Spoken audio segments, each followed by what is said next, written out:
Crests, Pat, tell me about yourself. Let's go right back to the start of it. Back to the beginning.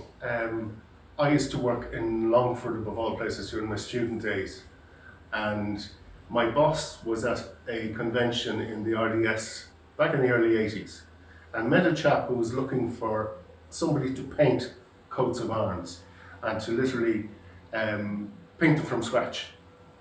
And this guy was an old American chap who had bought a castle in Ireland, had gone belly up in the tourist industry when the troubles broke out in the north around the 69, 70, and had to sell his castle. And then he went into the coats of arms business and selling to tourists again. But he was of Russian patronage himself. He was a grand nephew of the Tsar, grand nephew of Tsar Nicholas, who had been murdered during the Russian Revolution.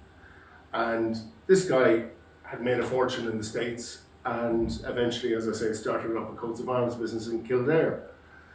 So I contacted him and started painting his coats of arms, and it went from there. And that's about 40 years ago now at this stage. So we're in Kilbeggan now for the last, coming up on 10 years. And what we do is exactly the same thing. We still hand paint the traditional coats of arms on copper, mounted on wood, on mahogany. And they're still the most popular wedding present in Ireland, and certainly in the States as well. They're quite popular as a traditional Irish gift. They're all hand painted from scratch, so they're all bespoke. And none of them are the same. Each one is different.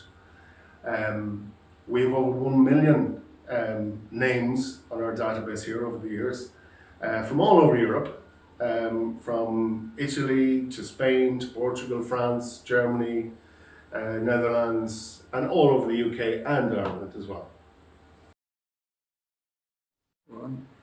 Okay, so the basic product comes in like that. It's pressed copper, and it's blank like that, and on that we have to paint the actual coat of arms and the crest. Everyone calls this the family crest, but it's actually three pieces in one. It's the coat of arms, which is the shield.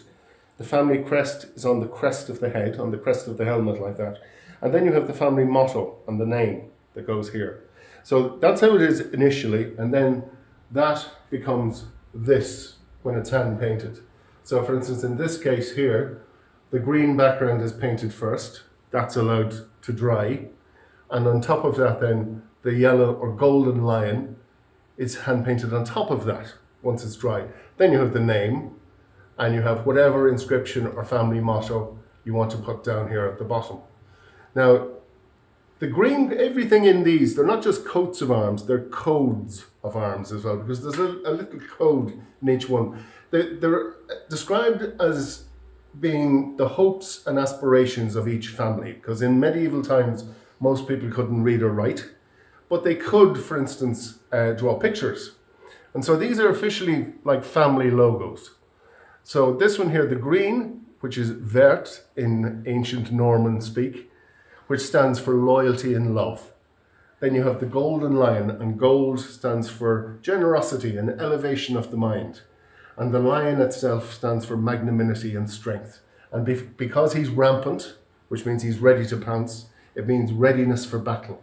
So the Duffies, as we can see here, are ready to pounce, ready for battle at any stage, but are loyal and truthful in love and show generosity and are willing to learn as well. So that's what that says on that coat of arms. Really